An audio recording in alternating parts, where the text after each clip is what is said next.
Halo semuanya, perkenalkan saya Vida Mastrika dan ini adalah video pertama saya tentang machine learning. Nah, pada video kali ini saya akan menjelaskan tentang apa itu machine learning. Nah, video ini akan saya bagi menjadi dua part. Part yang pertama saya akan membahas tentang apa itu machine learning, pengertiannya. Setelah itu metode-metode apa saja yang ada pada machine learning. Ada metode supervised learning, unsupervised learning, dan reinforcement learning. Setelah itu pada bagian kedua saya akan menjelaskan tentang apa sih perbedaan machine learning, artificial intelligence, dan deep learning. Link untuk video part 2 akan saya sediakan di description box. Ayo kita langsung mulai ke part pertama.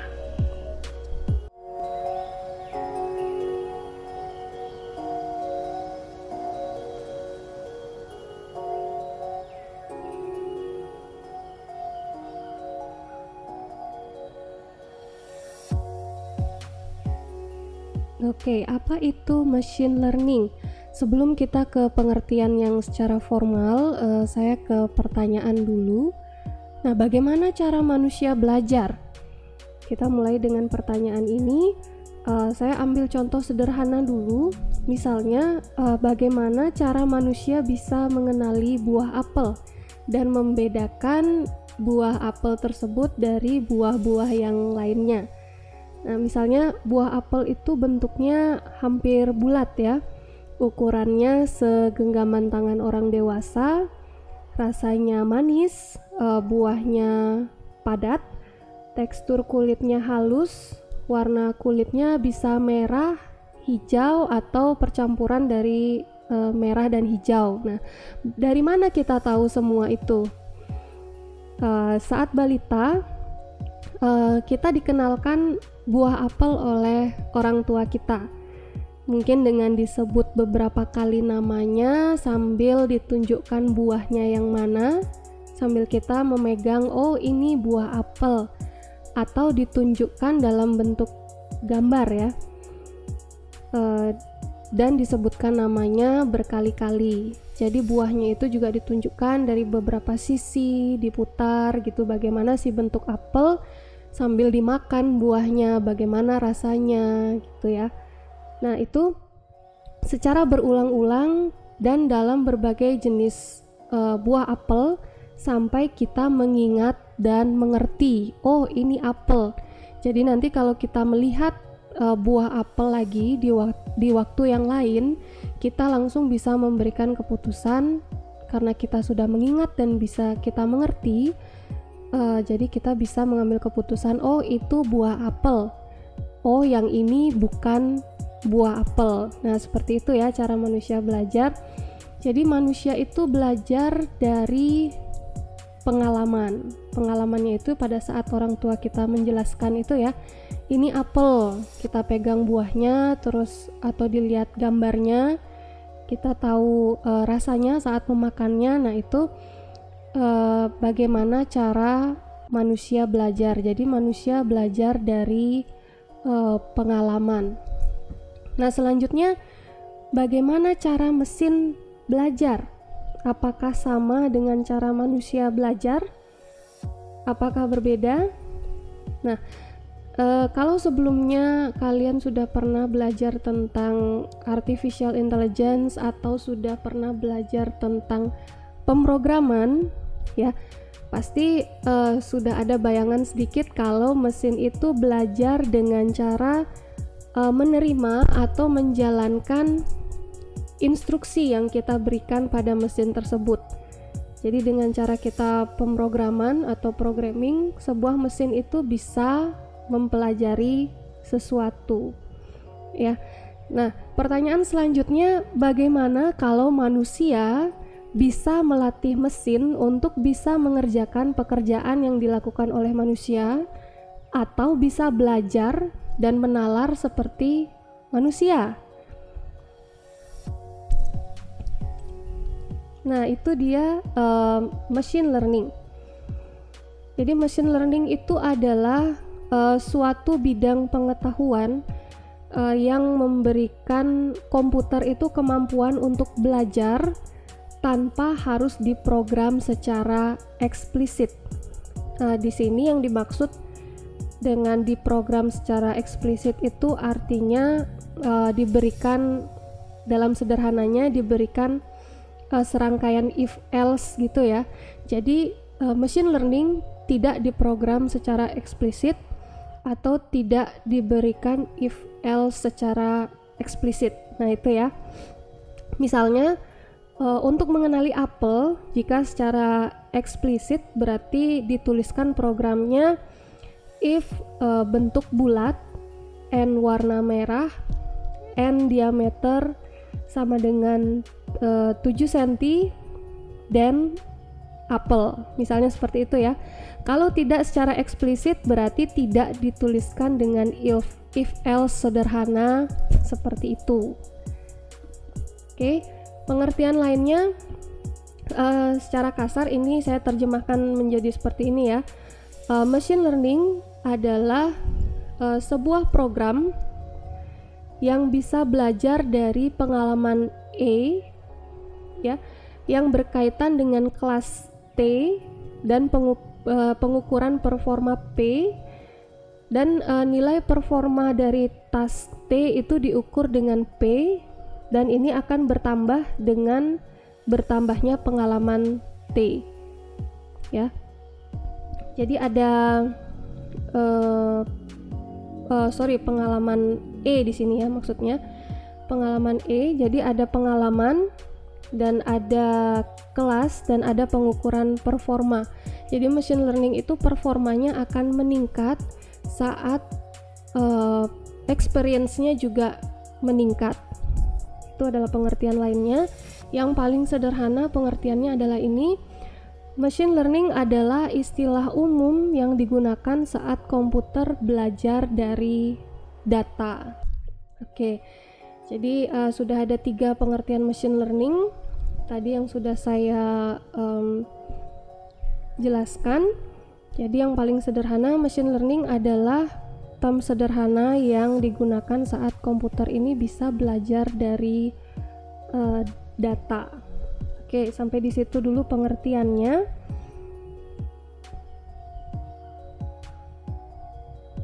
Oke. Nah, di sini saya berikan contoh untuk memperjelas arti dari machine learning yang sudah saya sampaikan tadi. Sini ada contoh, Putu suka mendengarkan musik. Ada beberapa kriteria yang biasa digunakan Putu untuk mengelompokkan musik. Misalnya ada tempo dan energi. Ya, tempo itu semakin cepat temponya berarti musiknya terasa semakin cepat. Energi ini adalah intensitas dari musiknya ya. Semakin banyak energinya berarti musiknya terasa makin semangat dan makin ramai. Semakin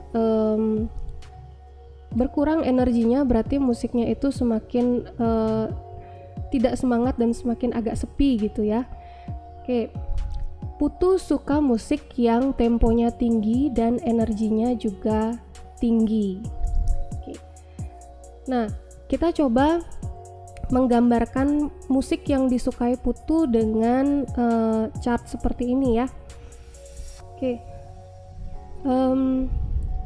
Chartnya ini terdiri dari sumbu X dan sumbu Y. Sumbu X-nya itu adalah tempo dari rendah ke tinggi, sedangkan sumbu Y-nya adalah energi dari rendah ke tinggi.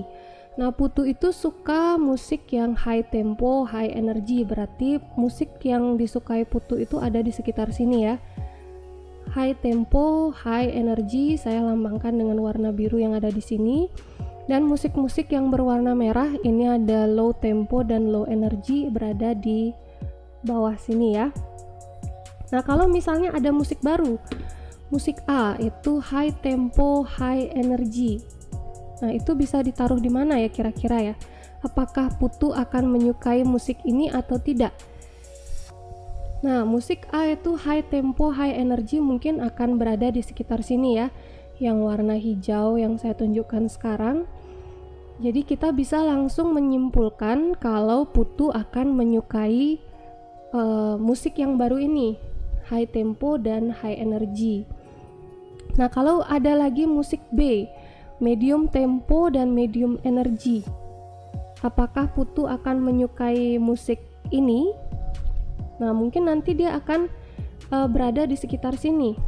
Apakah Putu akan menyukai musik ini atau tidak? Bagaimana caranya kita menentukan? Nah, kalau yang tadi yang dengan musik A yang di sini, dengan pemrograman sederhana dengan if else kita bisa membedakan ya. Misalnya kalau temponya itu lebih dari nilai berapa berarti dan energinya lebih dari nilai berapa berarti Putu akan menyukai musik ini. Kalau temponya kurang dari nilai berapa dan energinya kurang dari nilai tertentu berarti Putu tidak menyukai musik ini.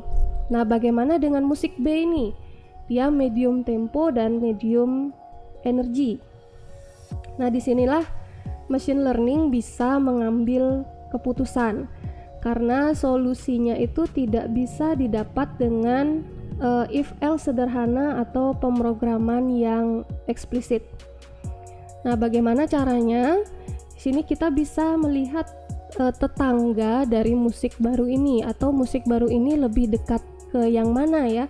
Apakah lebih dekat ke yang tidak disukai atau ke yang lebih disukai oleh Putu? Kita lihat musik B yang hijau ini, dan di sini sudah saya beri lingkaran. Lingkaran yang besar ini adalah melambangkan jarak dari ketetanggaan yang akan diperhitungkan dalam menentukan dia masuk ke golongan yang mana.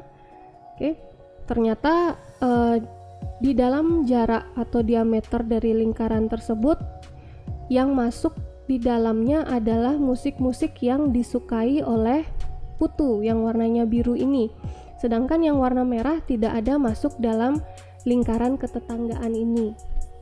Nah, dengan begini kita bisa mengambil keputusan bahwa musik B ini lebih dekat dengan musik-musik yang disukai oleh Putu karena di dalam lingkaran ketetanggaan musik-musik yang warnanya biru ini masuk menjadi tetangganya si musik baru.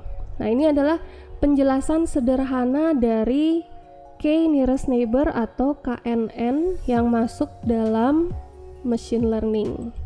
Oke, selanjutnya itu adalah contoh sederhana dari persoalan yang bisa diselesaikan dengan machine learning.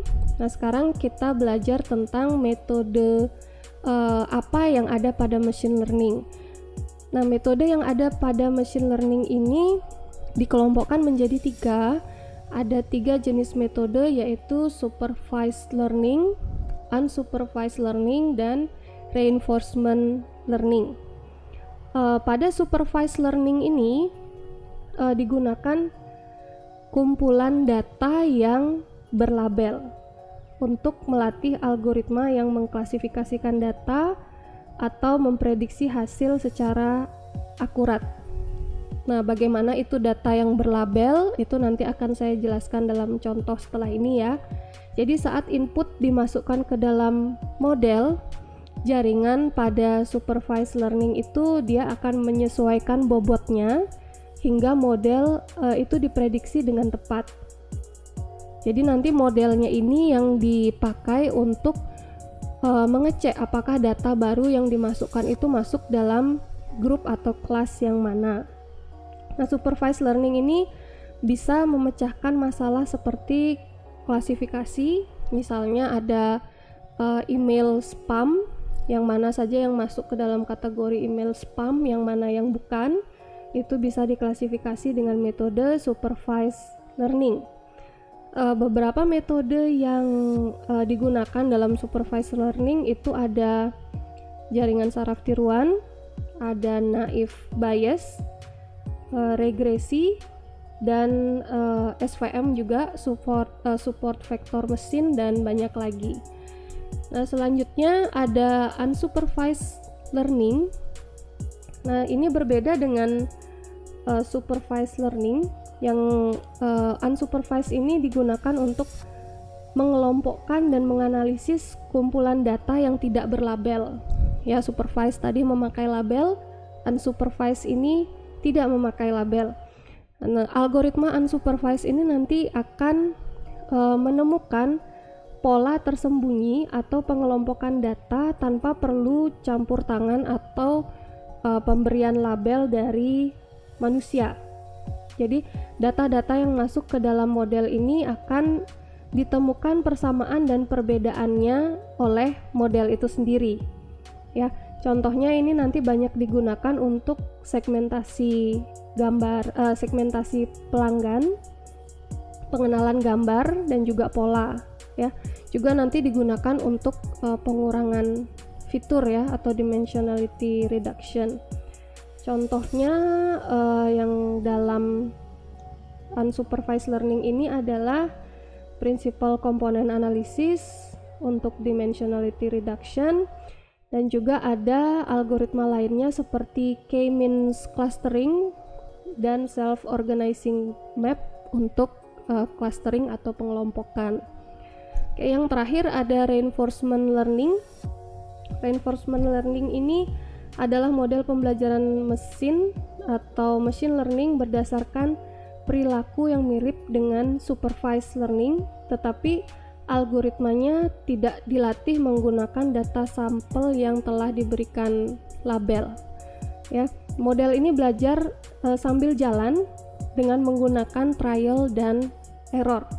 Kalau berhasil atau hasil benar, algoritmanya nanti mendapatkan reward. Kalau salah berarti tidak mendapatkan reward atau mendapatkan nilai minus. Hasil akhirnya itu nanti adalah urutan aksi atau langkah-langkah dengan reward yang paling besar. Nah, supaya lebih jelas perbedaannya antara ketiga metode ini akan saya jelaskan dengan contoh. Oke, dalam supervised learning tujuannya adalah untuk menghasilkan fungsi pemetaan, atau di sini saya gambar dengan sebuah predictive model ya, yang paling baik untuk memetakan data input X pada data output Y. Nanti data output Y ini adalah berupa kelas atau label-label yang sudah kita berikan. Nah, data inputnya ini berupa gambar, ada gambar jeruk, apel, dan pisang. Tiap gambar ini sudah diberikan label ya, labelnya adalah nama ini, berarti gambar yang seperti ini adalah gambar jeruk, gambar yang ini adalah gambar apel, dan seterusnya ya, sudah diberikan label. Oke. Setelah itu tujuannya adalah untuk mesin ini mengerti mana yang jeruk, mana yang pisang, dan mana yang apel nanti jika diberikan input gambar yang baru.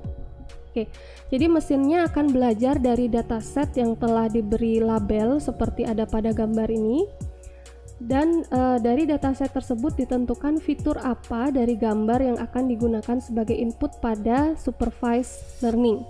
Nah, fiturnya ini kita tentukan sendiri ya. Jadi manusianya yang menentukan fitur apa yang akan dipakai dan bagaimana cara mengekstraksinya, itu kita ekstraksi di luar ya, bukan di dalam arsitektur dari supervised learning. Jadi kita ambil dulu bentuknya, mungkin dari kita cari edge detectionnya bagaimana, setelah itu ukurannya kita ukur gambarnya, dan kita cari tekstur kulitnya dari gambar, misalnya seperti itu. Fitur extraction ini terpisah dari algoritma pembelajarannya. Oke, setelah itu supervised learning akan belajar memetakan fitur-fitur ini ke dalam label yang bersesuaian. Misalnya kalau labelnya apel, berarti fiturnya bentuknya bulat, ukuran diameter mungkin sekitar 5 cm, dan tekstur kulit halus. Kalau jeruk berarti ukuran diameter sekitar 5 cm juga, bentuknya bulat juga, tetapi yang membedakan adalah tekstur kulitnya kasar. Nah, seperti itu ya. Nah, hasil yang didapatkan adalah predictive model atau fungsi pemetaan yang nantinya akan bisa memetakan nilai dari fitur-fitur dari input ini ke label atau kelas jeruk, apel, atau pisang. Nah, seperti itu ya. Jadi nanti kalau ada input baru, kita dapat menerapkan predictive model ini saja yang hasil belajar tadi ke data barunya untuk mendapatkan hasil yang serupa. Jadi data latih yang di awal ini, dataset yang berlabel ini digunakan untuk mencari fungsi F atau predictive model yang bisa memetakan dari input ke output label ini atau kelas ini apel, jeruk atau pisang. Jadi ada new data, gambarnya seperti ini. Predictive modelnya sudah ditentukan dari data pembelajaran tadi. Nanti mesinnya akan bisa mengenali dia apel, jeruk, atau pisang.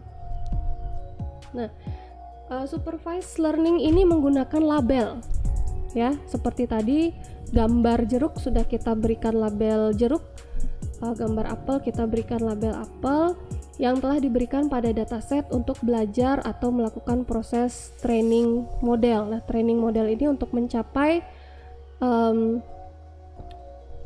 fungsi pemetaan yang baik, ya, untuk memetakan dari input ke output itu. Jadi nanti mesin mengetahui fitur-fitur apa yang digunakan dan label apa yang terkait atau bersesuaian dengan nilai-nilai fitur tersebut. Nah, ini dinamakan supervise karena proses belajar ini diawasi, ya, dengan mengecek label pada output ini sudah benar atau belum. Ya, nanti dalam proses pembelajarannya nanti mesin itu akan terus belajar jika predictive model yang dibentuk itu belum mencapai level performa tertentu. Misalnya level performa itu bisa ditentukan dengan seberapa benar dia memprediksi data inputan yang baru, seberapa tepat prediksinya itu. Nah, itu dia, karena dia diawasi berarti ada yang benar dan ada salah. Benar itu kalau jeruk diprediksi jeruk, salah itu kalau jeruk diprediksi menjadi apel. Kalau masih banyak yang salah berarti algoritmanya harus terus belajar dengan data yang lebih banyak, gitu ya. Oke, task dari supervised learning ini ada di klasifikasi dan ada di regresi, ya. Klasifikasi itu adalah proses belajar untuk melakukan prediksi nilai diskrit, misalnya kategori, kelas, atau label, seperti yang kita lakukan tadi, mengklasifikasi buah ke dalam 3 kelas, yaitu jeruk, apel, dan pisang dari sejumlah fitur. Selanjutnya adalah regresi, ini untuk melakukan prediksi nilai continuous atau floating point, jadi bukan berupa kelas, ya, dari sejumlah fitur. Oke. Selanjutnya itu ada unsupervised learning. Nah, tadi kita sudah belajar yang supervised, sekarang yang unsupervised. Tidak seperti yang supervised, ini tanpa pengawasan, ya. Berarti tidak ada nilai benar dan tidak ada nilai salah. Tidak ada label pada datasetnya, tidak ada label juga nanti pada outputnya. Tujuannya di sini adalah untuk menyajikan struktur data yang paling menarik, yang paling menggambarkan dari data inputnya. Hasil yang dari model yang dibuat nanti itu berupa cluster atau kelompok dari data-data yang mempunyai fitur yang mirip tetapi tanpa label. Di sini juga kita harus mengekstraksi fiturnya sendiri, ya, di luar dari struktur atau algoritma dari unsupervised learning. Kita ekstraksi fiturnya sendiri, misalnya bentuk, ukuran, tekstur, dan kulit. Labelnya tidak ada di sini, nanti akan berbentuk kelompok saja. Oke. Nah, kalau nanti ada data baru masuk, nantinya data tersebut akan dipetakan di dalam klaster tertentu. Di sini ada klaster 1, klaster 2, dan klaster 3 berdasarkan kemiripannya. Nah, apa bedanya dengan supervised learning? Di sini klaster 1, klaster 2, klaster 3 tidak ada label nama buahnya, dan di sini tidak ada yang namanya salah klaster. Kalau tadi misalnya jeruk diklasifikasi jadi apel, itu salah, Kalau di sini tidak ada yang namanya salah cluster karena data tidak diberi label sebelumnya. Bisa saja misalnya ada buah apel yang tekstur kulitnya agak kasar seperti jeruk ya, masuk di klaster yang lebih banyak berisi buah jeruk dan itu tidak apa-apa ya. Atau ada buah jeruk yang tekstur kulitnya halus seperti apel, masuk di klaster yang lebih banyak berisi buah apel, itu juga tidak apa-apa. Jadi klaster ini menampung data-data yang memiliki fitur yang mirip. Nah, hanya sampai sana saja, tidak diberi label seperti di supervised learning. Oke. Untuk unsupervised learning itu tidak menggunakan label untuk belajar.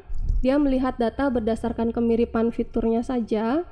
Tidak ada pengecekan benar atau salah sehingga dinamakan unsupervised atau tidak diawasi. Ini proses belajarnya berhenti saat hasil pengelompokan sudah memenuhi kriteria tertentu. Kriteria tertentu yang biasa dipakai itu adalah cohesion dan separation. Cohesion dan separation ini yang adalah nilai-nilai yang bisa menggambarkan cluster. Cohesion itu adalah nilai yang menyatakan tingkat similarity atau tingkat kesamaan antar fitur dalam satu cluster. Jadi semakin tinggi nilai similarity-nya dalam satu cluster berarti clusternya sudah bagus.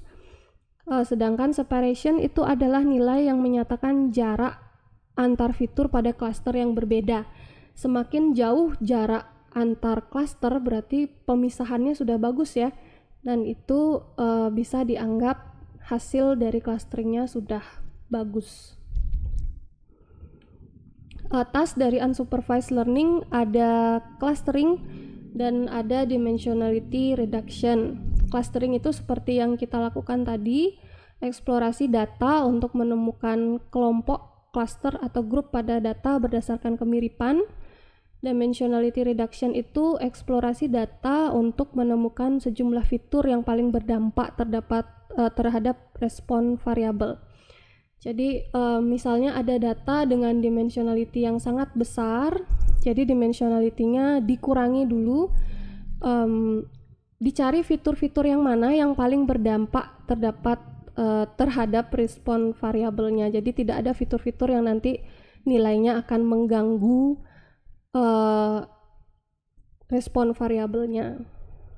Oke, tadi unsupervised sudah, supervised learning juga sudah, sisa satu ya, reinforcement learning.